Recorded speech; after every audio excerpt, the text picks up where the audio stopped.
Proseguimos con la lectura de capítulos del libro El último Perón, de Javier Garín, escritor, historiador. Capítulo 22. Dos cerebros geopolíticos, Perón versus Kissinger. Si hemos de buscar un cerebro a la altura de Perón, es inútil rastrearlo entre la masa de sus seguidores y en el país. Tendremos que dirigir la mirada a Cuba, donde aparece la inteligencia panorámica de Fidel Castro, o hacia Estados Unidos, donde las fuerzas imperialistas cuentan con un estratega igualmente brillante, aunque nefasto, Henry Kissinger. A lo largo de este libro hemos ido señalando, ocasionalmente, ciertas coincidencias geopolíticas en las visiones de Perón y Castro. Ahora nos resulta curioso observar y comparar las miradas enfrentadas de Perón y Kissinger. Unos breves ejemplos nos permitirán confirmar que Perón había acertado al establecer las líneas directrices de su acción política.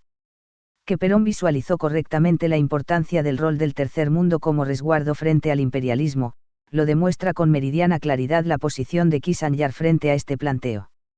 En febrero de 1974, en la primera sesión plena de la Conferencia de Tlatelolco, propone a América Latina, según la opinión, que se aparte del tercer mundo y una su destino al de Washington. Washington trata de forjar una comunidad universal. Esa comunidad universal debería tener a la comunidad del hemisferio occidental como uno de sus firmes apoyos.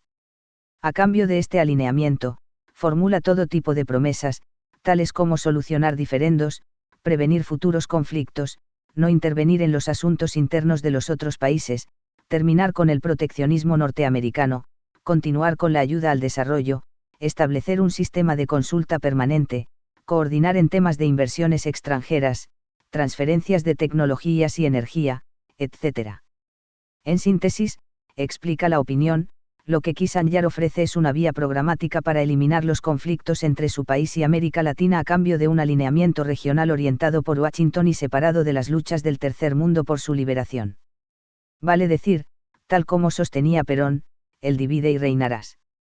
Esta propuesta de Washington aparece a escasos 5 meses de que la CIA intervenga activamente en el derrocamiento de Allende en Chile, lo que torna inocultable su cinismo. Kissinger percibe tan claramente como Perón que la globalización puede hacerse de dos maneras, negociada con el tercer mundo en tanto fuerza unida, o impuesta por cualquiera de los dos imperialismos en su propio provecho. De allí que, al hablar en la reunión del Tlatelolco, proponga a Latinoamérica afrontar la globalización de un mundo cada vez más interdependiente al amparo del alineamiento con Estados Unidos. Proponemos una comunidad universal, dice, y quiere significar, globalizaremos el mundo bajo nuestro dominio. La preocupación de Perón por el crecimiento demográfico y la insuficiencia de los recursos es compartida por Kissinger desde la óptica de los intereses imperialistas. Las soluciones, obviamente, son contrapuestas. Mientras Perón, como hemos visto, propone un acuerdo humanístico para un esfuerzo mancomunado internacional basado en la cooperación, asegurando la equidad distributiva, la justicia y la paz, de manera de garantizar el control demográfico por medios que respeten la salud y la dignidad de la persona humana, el uso racional de los recursos y la unidad de los débiles para impedir su saqueo por las potencias. Para Kissinger, en cambio, la cuestión demográfica se soluciona eliminando a los pobres. Y la insuficiencia de los recursos, asegurando a Estados Unidos el acceso a los mismos en condiciones de estabilidad y seguridad para sus intereses.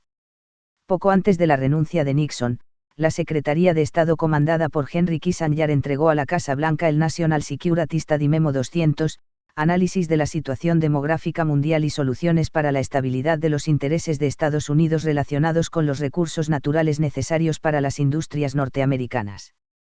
Allí Kissinger analiza la evolución demográfica, comprobando que desde la Segunda Guerra, la población mundial creció cuantitativamente y cualitativamente como en ninguna época previa.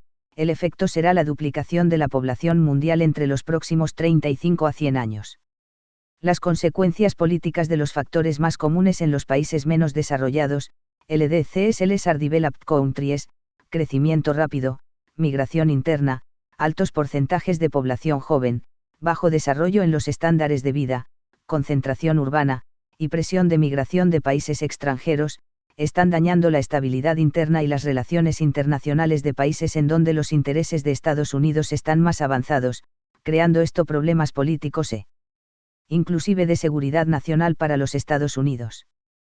Por ello, la despoblación debería ser la más alta prioridad en la política de EU hacia el tercer mundo. Se trataría de un asunto trascendental para la seguridad nacional de este país, ya que la economía de los países industrializados requerirá grandes y crecientes cantidades de minerales del exterior, especialmente de los países menos desarrollados, ya que los Estados Unidos, con el 6% de la población mundial, consume al menos un tercio de los recursos mundiales. Los Estados Unidos se ha convertido cada vez más dependiente de la importación de minerales provenientes de países en vías de desarrollo, y esta tendencia se profundizará. La ubicación de las reservas exploradas de minerales de mayor grado, de pureza, favorece la dependencia de todas las regiones industrializadas de la importación de países menos desarrollados. El verdadero problema del abastecimiento de minerales, no yace en una base física sino en modos de acceso en lo político-económico. Ello torna prioritario reducir al mínimo la presión demográfica, que no es el único factor desestabilizante, pero es uno de los más importantes.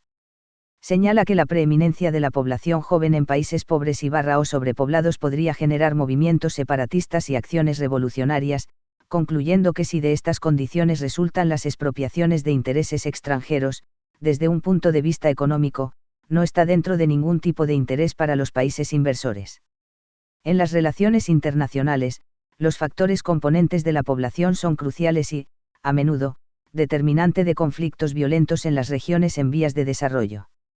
Además, el secretario de Estado señalaba que había que tomar precauciones políticas y diplomáticas para evitar las apariencias de un accionar coercitivo, porque hay allí también un peligro de que algunos líderes de los PMDS, países menos desarrollados, vean las presiones de los países desarrollados como una forma de imperialismo racial o económico.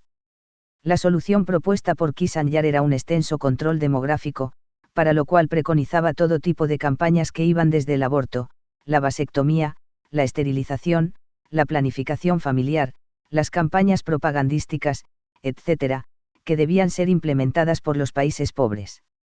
Estados Unidos las impulsaría de manera indirecta procurando no aparecer como imposiciones imperialistas, sino como preocupación humanitaria, a través de agencias públicas y privadas, condicionando el envío de ayuda y créditos a los países pobres a la adopción del control de la natalidad, etc. Es vital que el esfuerzo en desarrollar y fortalecer un compromiso mayor por parte de los líderes de los PMDS no sean percibidos por ellos como políticas de un país industrializado para mantenerlos subsumidos o para que los recursos sean usados por los países ricos. El desarrollo de tal percepción puede generar una reacción fuertemente adversa para la estabilidad de la población. Para minimizar los cargos de motivaciones imperialistas, debe repetir constantemente que dichas inversiones son para el desarrollo social y económico fundamental de los países pobres. Así es como planifican los versos que luego nos transmiten. Tal política aún sigue siendo aplicada por la ayuda internacional de Estados Unidos articulada por el Banco Mundial y otras instituciones públicas y privadas.